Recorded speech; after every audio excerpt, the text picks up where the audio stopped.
మనం చదువుకుందాం. అపోస్తలుల కార్యం 20:7.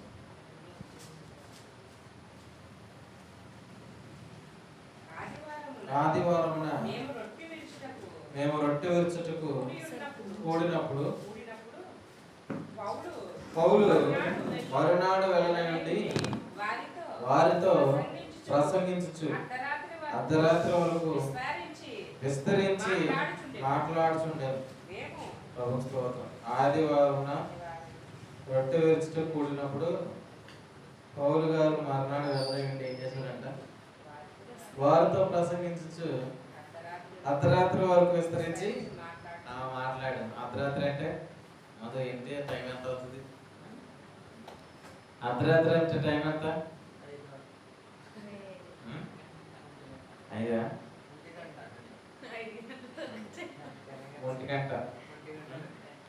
ఒంటి గంట వరకు పౌలు గారు మాట్లాడిన రోజు ఏ రోజు? ఆదివారం. ఈరోజు ఏ వారం? ఆదివారం. ఈ వారమే ఆయన అర్ధరాత్రి వరకు మాట్లాడాడు అన్నమాట. ఆయన మాట్లాడాడంటే కింద ఉన్న వాళ్ళు వింటున్నారు కాబట్టి, అంతే కదండి, వింటున్నారు, వినేటట్టుగా పౌలు గారు చెబుతున్నారు. అయితే 8వ వచనాన్ని చదువుకుందాం. నేనైతే అర్ధరాత్రి వరకు మాట్లాడను కానీ ప్రభుత్వ సంగతి చెప్తాను. మీరైతే అర్ధరాత్రి వరకు వినే ప్రజలని నమ్ముచు 8వ వచనాన్ని చదువుకుందాం. మేము కూడి ఉన్న మేడగదిలో అనేక దీపములు ఉండేను. చూడండి, మేము కూడి ఉన్న మేడగదిలో అనేక దీపములు ఉండేను అన్నాడు అనమాట. అంటే ఆ మేడగదిలో దీపాలు ఉన్నాయి, అనేకమైన దీపాలు ఉన్నాయి.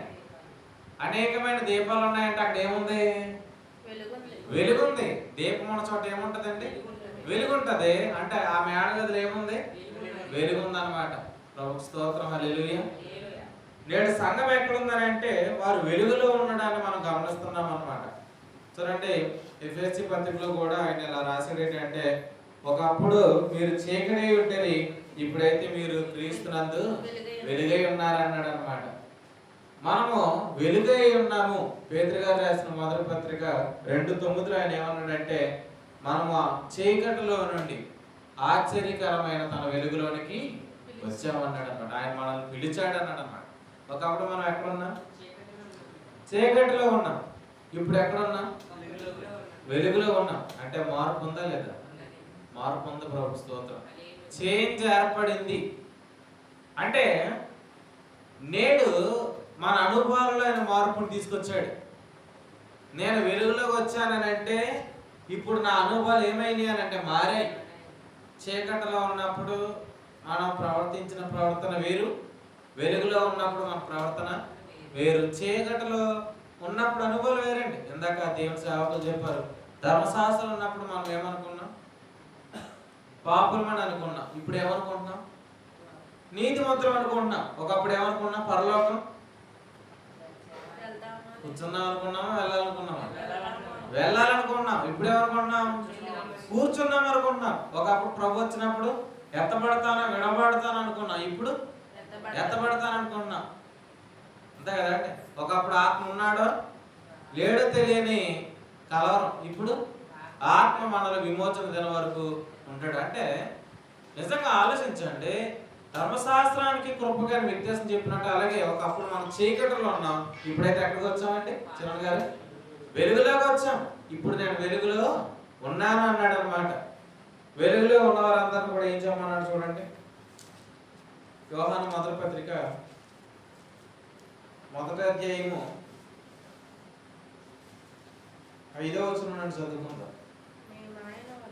మేము ఆయన వలన విని మీకు ప్రకటించు వర్తమానం ఏమనగా దేవుడు వెలుగై ఉన్నాడు, ఆయన యందు చీకటి ఎంత మాత్రమును లేదు. 6వ వచనం, ఆయనతో కూడా సహవాసం గలవారని చెప్పుకొని చీకటిలో నడిచిన ఎడల మనం అబద్ధమాడుచు సత్యమును జరిగింపకుందాం అన్నాడు అనమాట. ప్రభు స్తోత్రం.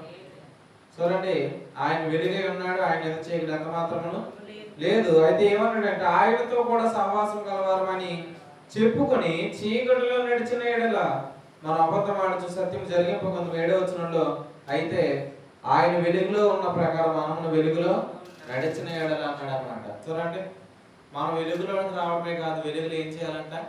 నడవాలన్నాడు అన్నమాట. వెలుగులో నడవాలి, ఆ వెలుగులో నడవాలి.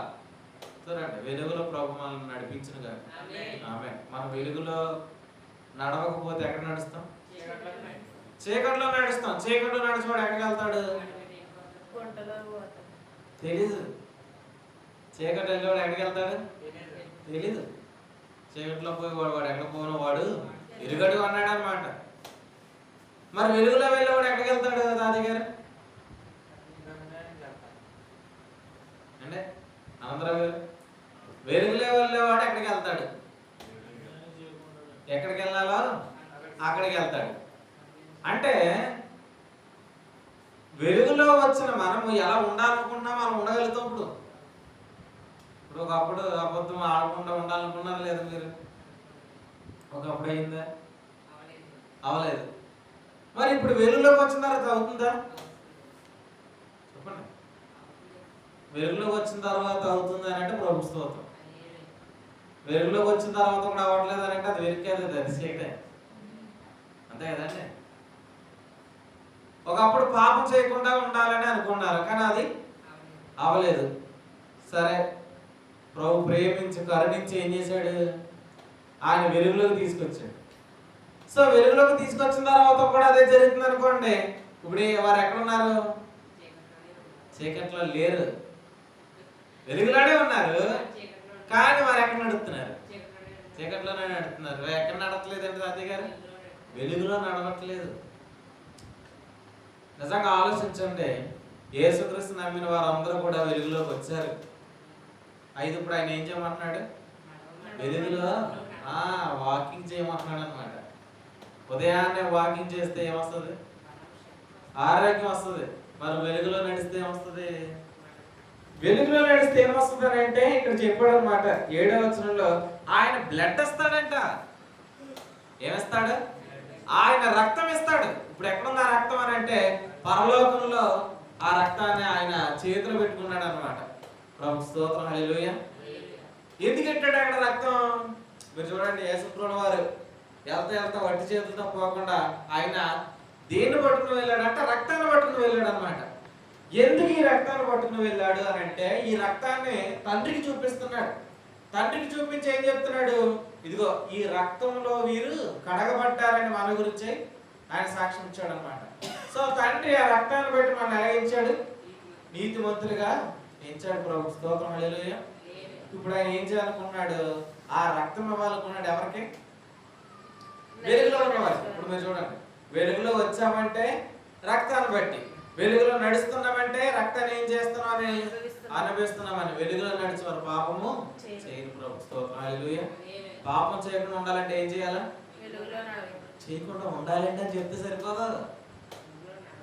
పాపం చేయొద్దు మధు అని అంటే కాదు, వాళ్ళు ఎక్కడ నడవాలా? వెలుగులో నడవాలా. వెలుగులో నడవమన్నాడు అనమాట. వెలుగులో నడిచినప్పుడు ఆయన ఏమిస్తాడంట? ఆయన రక్త ప్రోక్షణ జరిగిస్తాడండి. రక్త ప్రోక్షణ జరిగించడం ద్వారా మన జీవితాలు ఏమవుతాయి? కొన్ని ఆగితాయి. హల్లెలూయా.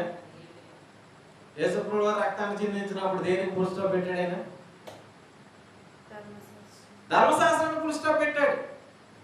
అంటే ధర్మశాస్త్ర ప్రభావం ఏమైంది? ఆగింది. యేసుప్రభువు వారు ఒక అర్పణ చెల్లించడం ద్వారా ఏమాగిని? బళ్ళు ఆగినాయి. అప్పటి వరకు బళ్ళు ఎలా ఉన్నాయి? ఎడతెగకుండా మాటి మాటికి అన్నాడు అన్నమాట.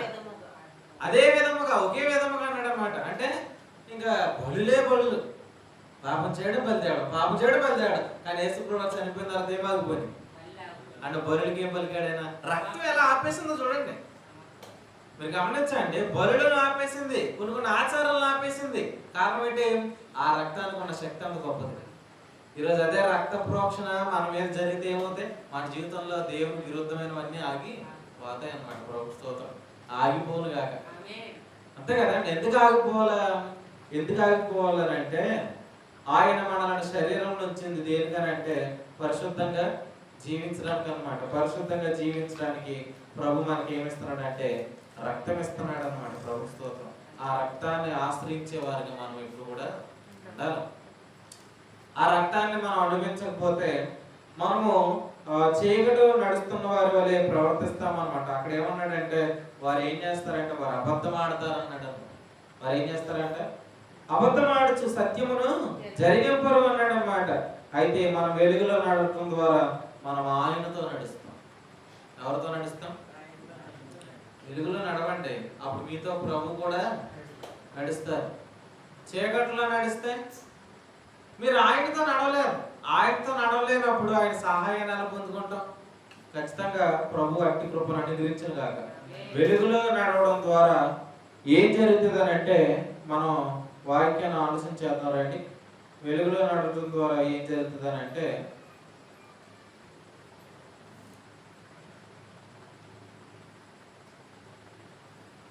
ఒకసారి ఎఫెసీయులకు రాసిన పత్రిక చూద్దాం.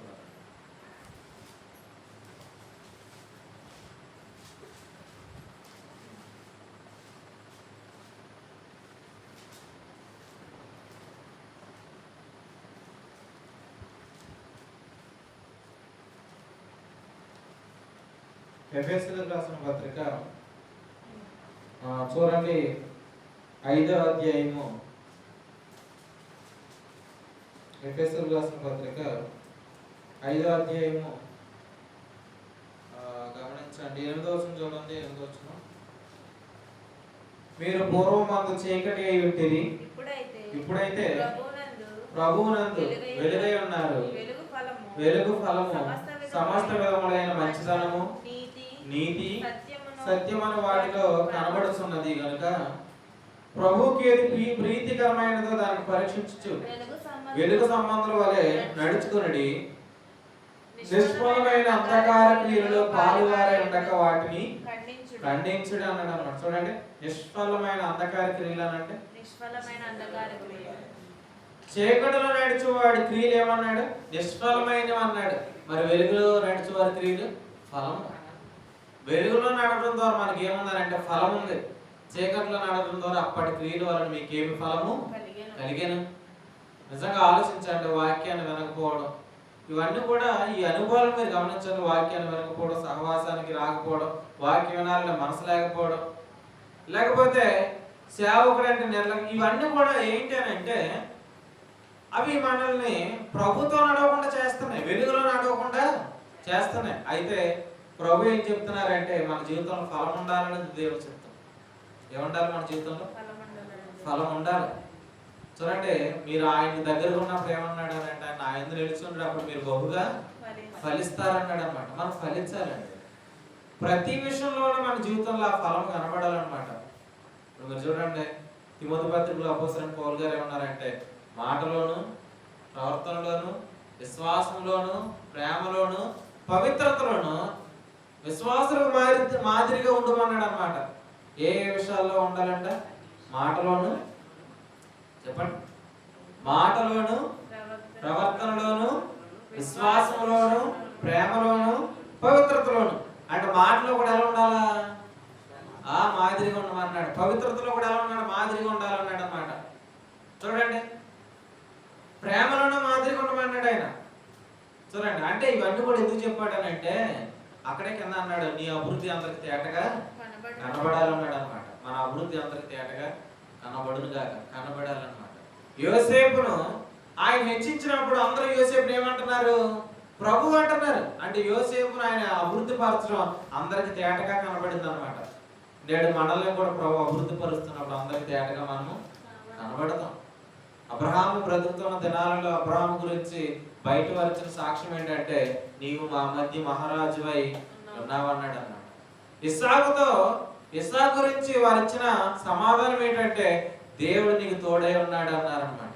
అంటే భక్తులందరూ జీవిస్తున్నప్పుడు దేవుడు వారితో ఉన్నట్టుగా వారి జీవితం కనబడింది. షడ్రక మేషక్ అబేద్నెగోలను ఎక్కడ పంపారు వెళ్ళాలి అంటే అగ్నిగుండంలోకి పట్టుకుని వెళ్ళారనమాట. అగ్నిగుండంలోకి వేసిన ఎంతమందిని? ముగ్గురినే. కానీ అగ్నిగుండంలో చూస్తే ముగ్గురు కనబడట్లేదు, నలుగురు కనబడుతున్నారు. మనోడు ఎవడన్నా పడిపోడేమో అనుకుంటున్నారు రాజు. మనోడికైనా ఎవరైనా పడిపోడేమో చూస్తున్నాడు అన్న. పడిపోతే కాసేపుకి ఏమవుతాడు? ఆ ముగ్గురు కనబడుతున్నారు, ఎందుకని కాలిపోవట్లేదు. అప్పుడు ఆ కాసేపుడికి వీళ్ళ ముగ్గురు బయటకు వస్తున్నారు అనమాట. ఎవరు? షడ్రక్ మేషక్ అబేద్నెగోలు బయటకు వచ్చారనమాట. బయటకు వచ్చినప్పుడు వాళ్ళు వెంట్రుక కూడా కాలిపోలేదంట. హల్లెలూయా. ఏం కాలిపోలేదు? వెంట్రుక కూడా కాలిపోలేదంట.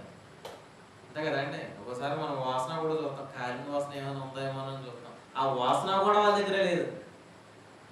కానీ నాలుగో వ్యక్తిగా దేవుడు వారితో ఉన్నాడు. మీరు చూడండి, అంటే ప్రభు మనతో ఉన్నాడని ఎక్స్పీరియన్స్ ఏంటంటే వెలుగులో నడవడం. అప్పుడు వారు బయటకు వచ్చిన తర్వాత రాజు ఏమన్నాడు? నువ్వు నమ్మిన దేవుడే, మీరు నమ్మిన దేవుడే నమ్మదగిన వాడు అన్నాడు అన్నమాట. ప్రభు స్తోత్రం. హల్లెలూయా. ఇశ్రాయేలు ఎంత గొప్ప దేవుడు లేడు. చూడండి, అంటే నిజంగా ఆలోచించండి. దేవుడు ప్రభు మనతో ఉన్నాడు. దానియేలు సింహభవనంలో ఉన్నప్పుడు చెప్పండి, ఎవరున్నారు దానియేలుతో? ప్రభు ఉన్నాడు. అందుకే సింహాలు కూడా ఎలా ఉన్నాయి? మౌనంగా ఉన్నాయన్నమాట. మౌనవ్రతం కాదు, ఫాస్టింగ్, ఉపవాసం ఉన్నాయండి. నిజంగా ఆలోచించండి. అంటే ప్రభు మనతో ఉన్నప్పుడు కొన్నింటివి మనం ఆగిపోతే అన్నమాట. మీరు గమనించండి. ప్రభు మనతో ఉన్నప్పుడు ఎర్ర సముద్రం ఏమిచ్చింది? దారిచ్చింది. ప్రభు వారితో ఉన్నప్పుడు ఆకాశం నుండి మన్నా వచ్చింది. ప్రభు వారితో ఉన్నప్పుడు బండ నుండి ఏమొచ్చాయి? నీళ్ళు వచ్చాయి. ప్రభు వారితో ఉన్నప్పుడు శత్రువులు ఆగారు. ప్రభు వారితో ఉన్నప్పుడు వారి విజయాలు చూశారనమాట. అంటే ఆయన మనతో ఉన్నాడన్న ఎక్స్పీరియన్స్ ఎక్కడ ఉంది? వెలుగులోనే ఉంది. ఎక్కడ లేదు?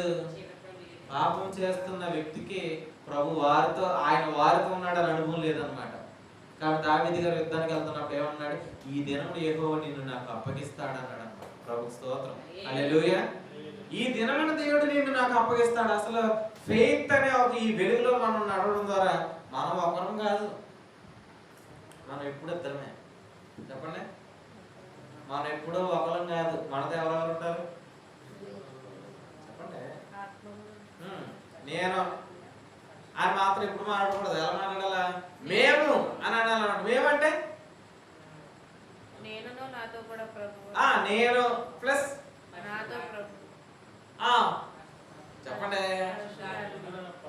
నేను ప్లస్ పరిశుద్ధాత్ముడు ప్లస్ యేసుక్రీస్తు ప్లస్ తండ్రి.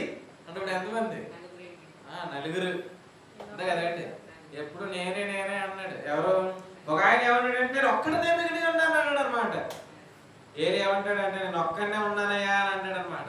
ఒక్కరు కాదు, బయలుకు మోకాలను 7,000 మంది పురుషులు నాకు ఉన్నారన్నాడు అనమాట. అదే కాలంలో ఉపత్య యజబేలు దగ్గరే ఉన్నాడు. అంటే లెక్కలు ఏరనుకోవద్దు, లెక్కలు చాలా మంది ఉన్నారు. ఎప్పుడు కూడా మనం ఇలా అనుకోలేంటంటే నేను ఒక్కనే కాదు, నా ప్రభు నాతో ఉన్నాడు. కావాలంటే చూడండి, అపోస్తలుడైన పౌలు ఈ వెలుగులో నడిచిన పౌలు గారే ఈ అనుభవాన్ని ఆయన మాట్లాడాడు అనమాట. ఆయన ఏం మాట్లాడాడో మనం చదువుకుందారండి.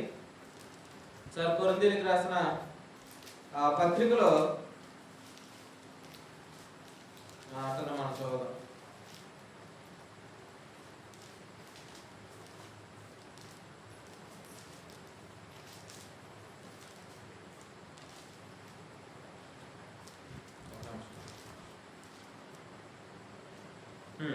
తిమోతికి రాసిన 2వ పత్రిక 4వ అధ్యాయము. తిమోతికి రాసిన 2వ పత్రిక 4వ అధ్యాయము 17వ వచనం.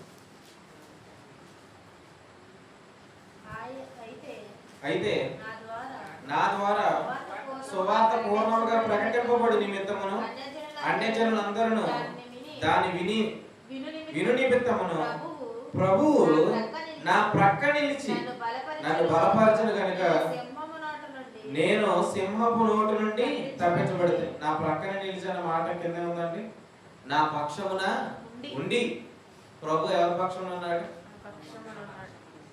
ఎవరి పక్షమున ఉన్నారండి? పౌలు గారి పక్షంలో ఉన్నాడు. పౌలు గారి పక్షంలో ఎందుకున్నాడు?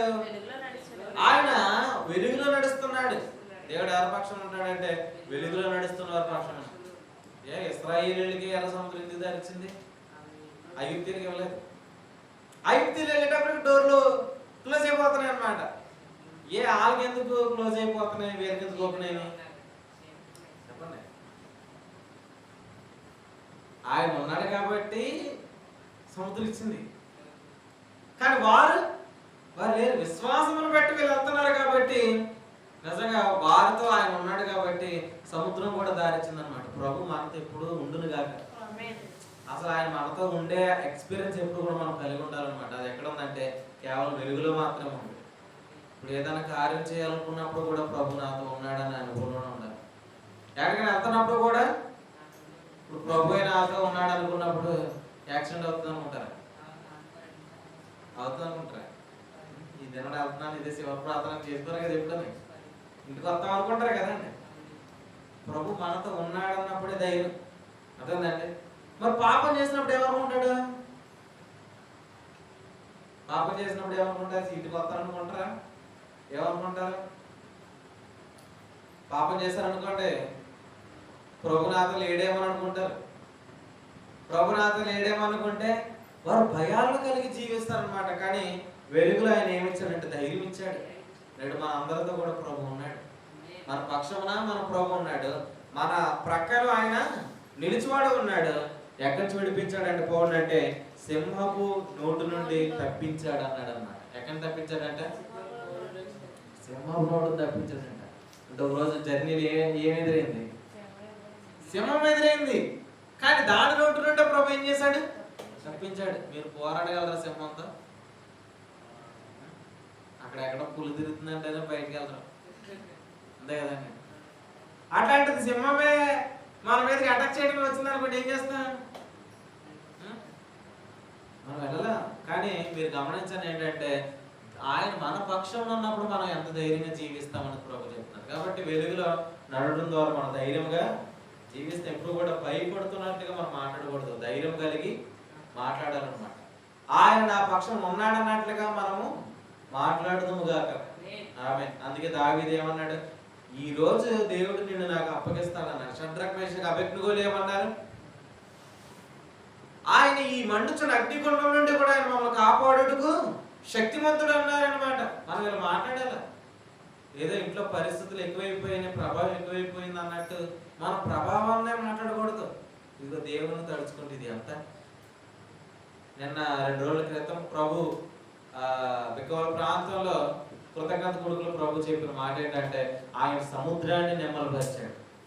ఆ పడవను ఎందుకంటే కంట్రోల్ చేయడం ఏంటి? దేవుని కుమారి గారు ఆయన దేని కంట్రోల్ చేశాడు?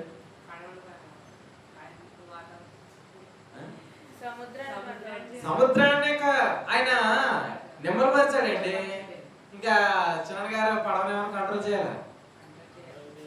పడవని ఎప్పుడు కంట్రోల్ చేయాలా? తుఫాను ఉన్నప్పుడు కంట్రోల్ చేసుకోవాలా. కానీ ఇలా చెప్పనండి, తుఫాను ఉన్నప్పుడు సముద్రాన్ని కంట్రోల్ చేసి పడవకి ఎంత కంట్రోల్ చేసినా అది కంట్రోల్ అవ్వదు. ఎలా చెప్పనా, ఏ సైలెంట్ అయ్యేవారు అది కంట్రోల్ అవ్వదు. కానీ సముద్రాన్ని కంట్రోల్ చేసేవాడు అదే పడవలో ఉన్నాడు. నేడు మనం ఈ ధైర్యంతో సాగాలి. ప్రభా నువ్వు పాపానికే నువ్వు వేల చెల్లించావంటే నా కొనసాగింపుకు కూడా అంతకంటే గొప్ప అద్దరికి వెళ్దామని ప్రభు చెప్పాడంటే నడిపిస్తాడండి. కృపలో ఎంత కొనసాగింపు ఉందంటే అద్దరికి చేర్చి అంత కొనసాగింపు అంటే ఒక విషయాన్ని చెప్పి నేను ముగిస్తాను. ఏంటనంటే ప్రభు ఆయన సముద్రానికి నెమ్మలత్వాన్ని ఇచ్చాడనే మాటను బట్టి నేను ఇలా అంటున్నాను. ఏంటంటే నేడు మనం అలా మాట్లాడాలన్నమాట. ఆయన నా పక్షం ఉన్నాడన్నట్లు మనం మాట్లాడాలి. మేము నశించిపోతున్నాము, నీకు చింత లేదని ఎందుకన్నారు వారు ప్రభు వారితో లేడన్నట్టుగా వారు మాట్లాడుతున్నారన్నమాట. నా సహోదరుడు ఇప్పుడు బ్రతకడాన్ని ఎందుకు మాట్లాడింది ఆవిడ? ఆయన ఉన్నట్టు వారు మాట్లాడట్లేదు. ఆయన ఉన్నాడన్నట్టుగా మనం మాట్లాడాలి ఎప్పుడు. అండి కరుణ గారు ఎలా మాట్లాడాలా? నాకు ఎవరు లేరండి, నాకు ఎవరు లేరన్నప్పుడు నీకేం ధైర్యం ఉంటుంది? నీతో ఎవరున్నారండి చిన్న గారు? ప్రభు ప్లస్ పరిశుద్ధాత్ముడు ప్లస్ యేసుప్రభువు వారు. అసలు పరలోకంలో ఉన్న తండ్రి యొక్క కనికరం, యేసుక్రీస్తు యొక్క కృప, పరిశుద్ధాత్మ యొక్క సహాయం కలుగుతుంది. లోపల నుండి ఆమె ఎవరు? లోపల ఎవరున్నారు? పరిశుద్ధాత్మ యొక్క సహాయం కలుగుతుంది. పరలోకంలో తండ్రి నుండి ఏం కలుగుతుంది? ఆయన కనికరం, యేసుక్రీస్తు యొక్క కృప, ఇవన్నీ కూడా మనకి ఇస్తున్నాడు అంటే ట్రిపుల్ ప్రొటెక్షన్ అనమాట. ఇంత ప్రొటెక్షన్ కలిగి ఉంటూ కూడా దాన్ని బట్టి మనం ఏం చేయట్లేదు, మాట్లాడట్లేదు. మీరు అలాగ మాట్లాడదురు కాక. దేని బట్టి మాట్లాడాలి? ఆయన నా పక్షం ఉన్నాడు అన్నట్లు మీరు మాట్లాడాలి. ఎప్పుడు కూడా కూడికి పెడదామని అంటే ఎలా పెట్టేస్తామంటే ఎలా పెడతాం? మన వాళ్ళ పెట్టలేమన్నట్టు మాట్లాడకూడదా? ఇంతమంది జనాంగానికి మనం ఎలా పెడతాం? ఎలా పెడతామని ఎవరు అడిగాడు? ఆయన ఫిలిప్పిని అడుగుతాడు. అడిగినప్పుడు ఆయన ఏమన్నాడు? ఆయన ఇలా అంటాడు అనమాట. ఏమంటాడంటే ఇంతమంది పెట్టాలంటే కనీసం 200 రూపాయలు ఉండాలన్నాడు. 200 100 రూపాయలు ఉండాలి అన్నాడు అనమాట. 200 దేనారాలు అంటే ఎంత? ఒక దేనారం అంటే ₹1. ఆ 2 దేనారాలు అంటే రూపాయి. 200 దేనారాలు అంటే 100 రూపాయలు. 100 రూపాయలు ఉండాలి ఎంతమందికి? 100 రూపాయలు ఉన్నా కూడా అన్ని రొట్టెలు ఎవరు చేస్తారండి? మనం చేయలేము, మనకు అందదు. కానీ ఇలా చెప్పండి, ఆయన మన పక్షం ఉన్నాడు అన్నట్టు మీరు మాట్లాడాలి ఎప్పుడు కూడా. ప్రభు స్తోత్రం, హల్లెలూయా. ఖచ్చితంగా ఆయన మన పక్షం ఉన్నాడు, ఆయన కార్యాలు చేస్తాడు అన్నట్టుగా మనం ఎప్పుడు కూడా మాట్లాడినట్టుగా మన నాలుగు తెరవబడును కాక. మనం ఎప్పుడు కూడా లేడు అన్నట్టుగా కాదు, ఉన్నాడు అన్నట్టుగా మాట్లాడాలి. నిజంగా ఆలోచన. దేవుడి రాళ్ళ వలన కూడా దేవుడు నాకు పిల్లల్ని ఇస్తాడు అన్నట్టు అబ్రహాము మాట్లాడాడు. ఇది విశ్వాసం అడుగుతాడంటే మనం అలాగే మాట్లాడటం. ఇది విశ్వాసం అడుగుతాడ. ఏదేదో మాట్లాడటం కాదు మన నాలుగుతో. సత్యమే మాట్లాడమన్నాడు ఆయన. అబద్ధాలు ఎవరు ఆడతారు? చీకట్లో ఉన్నవారు. ప్రభు స్తోత్రం. మరి వెలుగులో ఉన్నవారు ఏం మాట్లాడతారు? సత్యం. సత్యమేంటి? ఆయన మనతో ఉన్నాడు. అదేనండి, ఆయన నాతో ఉన్నాడు అనే సత్యం ఎవరు మాట్లాడతారు? వెలుగులో నడుస్తున్నవారు. ఎందుకంటే వెలుగులో ఉన్నవారు ఆయనతోనే సహవాసం చేస్తున్నారు అన్నమాట. ప్రభు స్తోత్రం. ఇది మొదలుకొని దేవుడు మనందరం వెలుగులో నడిపించింది కాక ప్రభు వచ్చే వరకు. ఆమె వెలుగులో నడిస్తేనే అద్భుతాలు చూస్తామండి మన జీవితంలో. నిజంగా ఆలోచించండి. చీకట్లో నడుస్తున్నప్పుడు కార్యాలు ఆగిపోతాయి. ఏమాగిపోతాయి? ఎన్ని వాగ్దానాలు పొందుకున్నాం మనం. ఈ వాగ్దానాలన్నీ కూడా మన జీవితంలో నెరవేరాలంటే మనం పరిశుద్ధంగా ఉండాలి. పరిశుద్ధంగా లేకుండా ఎలాగున్నా కూడా దేవుడు కార్యాలు చేసేస్తాడంటే మరి అబ్రహాం జీవితంలో 13 సంవత్సరాలు దేవుడు ఏం చేయలేదు? కార్యాలను పక్కనట్టండి, ముందు మాట్లాడడం మానేసాడు. ఎన్ని సంవత్సరాలు? ఒక మాట చెప్పిన, పాపం చేస్తే మనం కూర్చోవడానికి ఇక్కడికి వచ్చినా కూడా మనకు చెవులు ఉండవు. ఏముండవు? చెవులు ఉండవు. మరి వస్తాం కదండి, వచ్చినా కూడా దేవుడు ఏమిచ్చాడంటే వారికి వినలేని చెవులు, చూడలేని కన్నులు, నిద్రమత్తు గల మనసు ఇచ్చేసాడంట. సముద్రానికి నెమలు పరిచాడు. అంతే కదండి. కొన్నిసార్లు ప్రార్థన చేసినప్పుడు యేసుక్రీస్తు నామమున అడుగుతున్నాం తండ్రి. ఈ మొక్క విషయంలో కూడా ఆయన సమాధానం పలికడం నమ్మాలి ఎవరు? దేవుని కుమారి గారు. అంతే కదండి. ప్రార్థనతో చేస్తారండి, ఆ మొక్క అన్నంలో కన్ఫ్యూజ్ అయిపోతారు. ప్రభు ఆ విషయంలో కూడా ఏం చేశాడు? మీరు పట్టుకోగలదు. ఆ విషయంలో కూడా సముద్రాన్ని ఆయనే నెమ్మలు పరిచాడు అనమాట. నిజంగా ఆలోచించాలి. ప్రతి విషయంలోనూ ఆయన నెమ్మలత్వాన్ని ఇవ్వగలుగుతాడు. ప్రతి విషయంలోనూ ఆయన నెమ్మదిని ఇవ్వగలుగుతాడు. అట్టి నెమ్మది కలుగుని కాక. ఆమె ఖచ్చితంగా మీరు గమనించండి. ప్రభు అట్టి కృపతో మనందరం కూడా నింపును కాక. చివరిగా దేవుని సేవకుడుగా నేను చెప్తున్న మాట ఏంటంటే, ప్రభు ఆయన వెలుగులో నడవటం ద్వారా మనం ఎలా మాట్లాడతాం? ఆయన మనతో ఉన్నాడన్నట్టుగానే మనము మాట్లాడతాం. మీరు ఆలోచించి ఎప్పుడు మన అటెన్షన్ ఎలా ఉంటుందని అంటే, నా ఎదురుగా నా ప్రభు ఉన్నాడు. ఎలా మాట్లాడతాం? దావీదు గారు అన్నారు, నేను ఎల్లప్పుడూ నా ఎదుట నా ప్రభువును చూచుచుంటిని, నా హృదయం ఉల్లసించను, నా నాలుక ఆనందించను, నా శరీరం నిరీక్షణ కలిగి నిలకడగా ఉన్నది అన్నాడు అనమాట. జీవ మార్గములు ఆయన నాకు తెలిపని అన్నాడు అనమాట. ఖచ్చితంగా ఆయన మనతో ఉన్నప్పుడు ఆయన మనకు చెబుతాడు ఎలా వెళ్ళాలి. ఆయన మనతో లేకపోతే చెప్పేవాళ్ళు ఎవరుంటారు? ఒక మాట చెప్తాను, ప్రభుకి ఏం తెలుసు? భవిష్యత్తు తెలుసు. చెప్పండి. సంభవించబోయేది ఆయనకి తెలుసు అండి, నాకు తెలీదు. మరి సంభవించబోయేది ఆయనకి తెలుసు అన్నప్పుడు ఆయన నాతో ఉంటే సంభవించబోయేది అంత ఎవరు తెలుసు? నాకు తెలుసు. అప్పుడు నేను ఎంత ఎదుర్కొంటాను. ప్రభు స్తోత్రం, హల్లెలూయా. అసలు యేసు ప్రభువు ఎందుకు పడుకున్నారు? ఆ దుఃఖంలో తుఫాను వచ్చినా కూడా ఆయన ఎందుకు పడుకున్నాడు? చెప్పండి, ఎందుకు పడుకున్నారు? చెప్పండి. ఏం జరుగుతుందో ఆయనకి తెలుసు. తెలియనందుకే అలాగైపోయారు. వాళ్ళకి కంగారైపోతున్నారు అనమాట. మనకే కూడా ఇలా చెప్తాను ఏంటంటే, ప్రభు తెలుసుకున్నాడు. ఆయన ఎలా ఉన్నాడు? ఆయన నిద్రపోతున్నాడు. అక్కడ తెలియక అలా అల్లకొండలో ఉన్నారనమాట. మనకు తెలిస్తే మనం రెస్ట్లో ఉంటాం, తెలియకపోతే మనం కూడా కంగారు పడిపోతాం, మనం కూడా వాళ్ళు తప్పుకుంటాం అనమాట. అట్టి మనకు దూరం అవును కాక తెలుసుకోవాలి. ఆయనకు భవిష్యత్తు తెలుసు కాబట్టి ఆయన మనతో ఉంటే మనకి కూడా సంగతులు తెలుస్తాయి అన్నాడు అనమాట. కాబట్టి కొన్ని ఆటంకాలు మనకు దూరం అవుతాయి, కొన్ని సంగతులు మనకి తెలుపబడతాయి. ఎవరుంటే ప్రభు అంటే ఆమెకు దేవునితో నడిచిన వాడు కనుక దేవుడు అతన్ని కొనిపోయాను, కాబట్టి అతను లేకపోయినాడు అనమాట. అంటే హానుకు ఏం చూడలేదంటే మరణాన్ని చూడలేదు. చెప్పండి, ఏం చూడలేదు? దేవునితో నడిచేవాడు మరణాన్నే చూడటం. ప్రభు స్తోత్రం, హల్లెలూయా. నిజంగా ఆలోచించండి, అసలు మరణం గురించి లెక్కే ఉండదు ఎవరికి. వెలుగును నడుస్తున్నవాడు మరణం గురించి ఏం చేయడు. ఎందుకంటే సేవలు చెప్పారు ఏమని, మరణ భయం నుండి ఆయన ఏం చేశాడు? మనం విడిపించాడు. ఇది వెలుగు. ప్రభు స్తోత్రం, హల్లెలూయా. ఆయన నడిచాడు కాబట్టి ఏం చేశాడని అంటే అతడు మరణాన్ని చూడలేదని అంటే మరణం అనేది ఏంటి? భయాన్ని కలిగించే సంఘటన. దాన్ని చూడలేదండి. ఏం రాకూడదు అనుకుంటారు? మరణమే రాకూడదు అనుకుంటారు. కానీ హానోకుకి ఆ ఆలోచన లేదనమాట. అది చూడకుండానే కొనిపోయాడు అనమాట. ప్రభు స్తోత్రం. కొన్ని చూడకుండానే ప్రభు మనల్ని తప్పిస్తాడు. ఇంకోటి ఏంటి? జరగబోయే వాటిని ప్రభు మనకు నేర్పిస్తాడు అనమాట. సంభవింపు సంగతులను ప్రభు నేర్పిస్తాడు. ఎందుకనంటే మనం ధైర్యంగా ఉండడానికి అనమాట. ప్రభు స్తోత్రం, హల్లెలూయా. ఖచ్చితంగా కొన్ని విషయాలను బట్టి ధైర్యం తెచ్చుకుందాం. కొన్ని విషయాలను బట్టి ఏం చేద్దాం? నిమ్మలమ్మగా మనం ఉందాం. వెలుగులో నడవండి. ఎక్కడ నడవండి? సహవాసంలో నడవండి, వాక్యంలో నడవండి, ప్రార్థనలో నడవండి. ఈ కాలం ముందు మనం ఎక్కడ నడవాలంటే చీకట్లో కాదు, వెలుగులోనే. అందుకే ప్రభువే ప్రేమించి ఎక్కడ తెచ్చాడు? వెలుగులో తెచ్చాడు. ఈ కాలంలో మనం తప్పిపోతే మళ్ళీ ఎప్పుడు వస్తాం వెలుగులోకి? ఫిబ్రవరి 6 అన్నాడు ఏంటంటే, ఒకసారి వెలిగింపబడి పరలోక సంబంధమైన వరమును రుచి చూసి తప్పిపోయిన వాడు ఏమన్నాడని అంటే దేవుని కుమారి గారు చూడండి ఒకసారి చదవండి ఆ మాట చదువుకుని ముగించుకుందాం. ఫిబ్రవరికి రాసిన పత్రిక 6వ అధ్యాయము చూడండి, ఆ 4వ వచనం.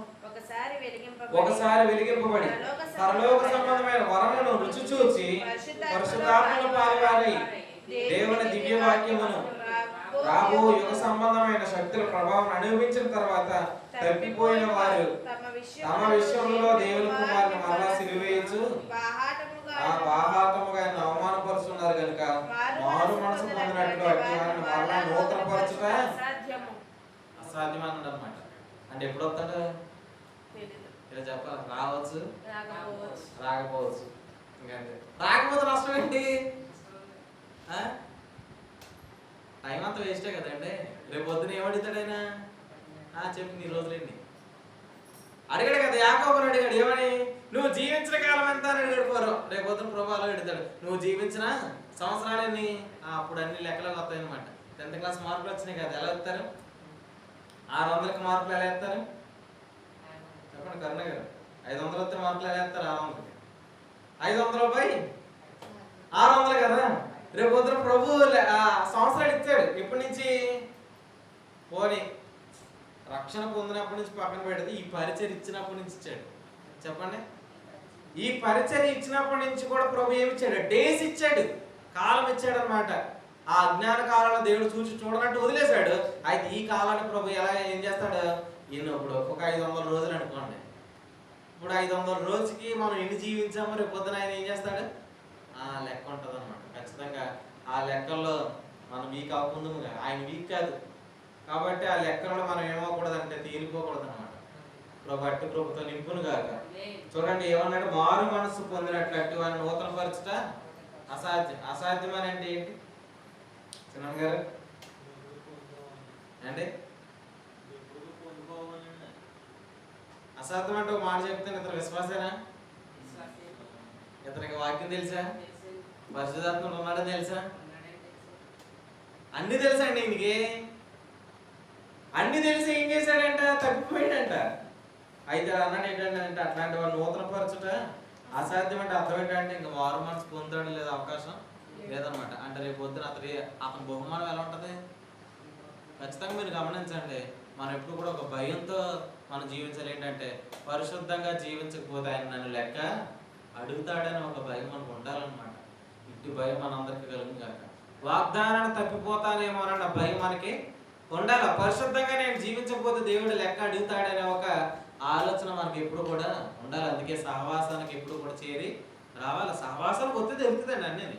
సహవాసానికి వస్తే ప్రభు అన్నీ కూడా నేర్పిస్తాడు. ప్రార్థన ఎలా చేయాలో నేర్పిస్తాడు. వాక్యం ఏంటి, ప్రభు ఎప్పుడు రాబోతుంది, ఇవన్నీ కూడా ఎక్కడ తెలుస్తాయి? ప్రార్థన ఎలా చేయాలి, మొత్తం ఇవన్నీ కూడా మనం నేర్చుకున్నది ఎక్కడంటే సహవాసంలోనే. కాబట్టి మనం ఎవరు కూడా ఈ అనుభవంలో ఈ యొక్క లిస్టులో ఉండకుందాము కాక ఆమె ఖచ్చితంగా మారు మనసు పొందడానికి అసాధ్యమైన అంటే అంత లెవెల్లోకి వెళ్ళిపోతాడని ఇంక చెప్పినా కూడా కొంతమంది వినలేరు. అట్లాంటి లిస్టులోకి మనం వెళ్ళిపోకుందాము కాక వెళ్ళిపోయామని అంటే ఖచ్చితంగా ప్రభు అన్నాడు ఏంటంటే మనం నిలిచి ఉంటే ఏం చేస్తాం అంటే భూమి తరచుగా కూరు వర్షంలో త్రాగి అనుకూలమైన పైరుడు ఎలా ఫలించినో అలాగే మనం కూడా ఫలించి దేవుని ఆశీర్వచనాన్ని పొందుతాం. ప్రభాటి కృపతో మనందరం కూడా నింపును కాక ఆమె బలపరచును కాక ప్రార్థన చేసుకుందాం. కృపగల తండ్రి నీకు వందనాలు, తెలియపరిచిన సంగతులకి వందనాలు తండ్రి. మీరు మాట్లాడిన రీతిగా ప్రభా మా జీవితంలో ఆ వెలుగులో నడవడం ద్వారా నాయన నీవు మా పక్షంలో ఉన్నావనే ఒక ధైర్యంతో మేము జీవిస్తాం. వెలుగులో నడవడం ద్వారా నీ రక్త ప్రోక్షణ మేము అనుభవిస్తాం. వెలుగులో నడవడం ద్వారా ప్రభా ఆయన నీకు ఆయాసకరమైనవి తీసివేస్తారు నాయన తండ్రి. మాకు మీరే యాడ్ చేస్తారు ప్రభా. ఆనోకు నీతో నడిచాడు ప్రభా. నడవడం ద్వారా అతని జీవితంలో మరణాన్ని చూడక కొనిపోయాడు. అవును తండ్రి నీకు స్తోత్రాలు ప్రభా. అలాగనే అతను ప్రవచించాడు. ఆయన ప్రవచించాడంటే సంభవించబోయే సంగతిని అతడు చెప్పాడు ప్రభా. సంభవించబో సంగతులు చెబుతారు. నీకు స్తోత్రాలు ప్రభా తండ్రి. ఆయన అట్టి అనుభవంలో మేము నడిచినట్టు కృప కలుగును కాక నాయన. సంభవించబోయేవే మేము తెలుసుకొని నాయన వాటి విషయంలో మేము జాగ్రత్త పడడానికి సహాయాన్ని అందించి మనం బలపరచమని, నువ్వు త్వరలో రాబోతున్నావని ఆ సంభవించబో సంగతిని మాకు బయలుపరిచారు నాయన. ఈ సమయం అందు వాడకట్టే పనిలో సంఘ నిర్మాణంలో మేమందరం కూడా ఎక్కువగా పాటుపడినట్టుగా కృప కలుగును కాక నాయన. నిద్రమత్తు గల మనసు, చూడలేని కన్నులు, వినలేని చెవులు నాయన తను ఈ కాలం మంది ఇక్కడ ఉన్నవారు ఎవరికి రాకుండా కాక సహాయాన్ని అందించాను ప్రభు. బలపరచండి. ఇక కాలం బహు కొంచెంగా ఉన్నది. వచ్చేవాడు ఆలస్యం చేయకూర్చును. నా ఎదురు నీతిమంతుడైన వాడు విశ్వాస మూలముగా జీవించిన కానీ అతను వెనుక తీసిన ఏడల అతను నా ఆత్మకు సంతోషం ఉండదు అన్నావు ప్రభా. కానీ మనం రక్షించడానికి వెనుక తీయవారు కాక అన్నావు ప్రభా. స్తోత్రాలు తండ్రి. నాయనకి కాలం బహు కొంచెంగా నువ్వు త్వరగా రాబోతున్నావు నాయన. త్వరగా మేము చేరుకోబోతున్నావు. త్వరగా నీవు ఆ మేఘం మీదకి మీరు రాబోతున్నారు. మేము త్వరగా మహిమశైలంలోకి వెళ్ళిపోబోతున్నాం. త్వరగానే ఆ దినమును మేము చూడబోతున్నాం. త్వరగానే ఈ ఘటనను మేము విడిచిపెట్టి నాయన తండ్రి నీకు లెక్క చెప్పవలసిన ఆ చోటికి మేము రాబోతున్నాం. ఆ క్రీస్తు న్యాయపీఠం మీదకి మేము నిలబడబోతున్నాం ప్రభా. ఆ కాలంలో వట్టి వారమే మేము నిలబడకుండా ప్రభా మీరు మా జీవితంలో తండ్రి ఆ యొక్క జీవాన్ని మేము సమృద్ధిగా అనుభవించినట్టు బలపరచమని ఆయన. ఆ భయభక్తులు మనం నింపమని, ఏ విషయంలో నష్టపడకుండా వెలుగులో ఉన్నవాడు ఫలాన్ని చూస్తాడన్నావు ప్రభా. చీకటిలో నడిచేవాడు నిష్ఫలం అన్నావు ప్రభా. ధర్మశాస్త్రం అన్నవాడు ఫలం ఏముండదు అన్నావు ప్రభా. కానీ ఈనాడు మీరు మాకు ఇచ్చిన ఈ సత్యమైన వెలుగు, విశ్వాసమైన దేవుని ఏర్పాటు, నీతిమంతుల విశ్వాసములుగా జీవించిన ఈ సత్యము నేడు సంఘంలో మీరు మాకు ఉంచిన ఈ సత్యపు వెలుగులో మేము నడవడం ద్వారా ప్రభా మేము ఫలమును పొందుకుంటాం. యేసుక్రీస్తు ప్రత్యక్షమైనప్పుడు యేసుక్రీస్తు దినములకు నీతి ఫలములతో మీరు ఉండమని చెప్పినట్టుగా ఆ ఫలములు మీరు మాకు ఇస్తారు. అందులో బట్టి స్తోత్రాలు చెల్లించుకుంటూ ఆయన అట్టి ఫలములతో ఇక్కడ మేము అందరం నింపబడదుము కాకని మా ప్రాణప్రియుడు ప్రియ రక్షకుడైన యేసుక్రీస్తు నామమున పేరట ఈ ప్రార్థన అడిగి వేడుకొని ఈ యొక్క కూడికను ముగిస్తున్నాం తండ్రి. ఆమె. మన ప్రభువును ప్రియ రక్షకుడైన యేసుక్రీస్తు యొక్క కృప, తండ్రి యొక్క దేవుని యొక్క ప్రేమయు, పరిశుద్ధాత్మ యొక్క అన్యోన్య సహవాసము నడిపింపు ఇక్కడ కూడి ఉన్న మనందరికీ సకల పరిశుద్ధులకు సదాకాలం తోడు నడిపించును గాక. ఆమేన్. అందరికి వందనాలండి. దేవుడు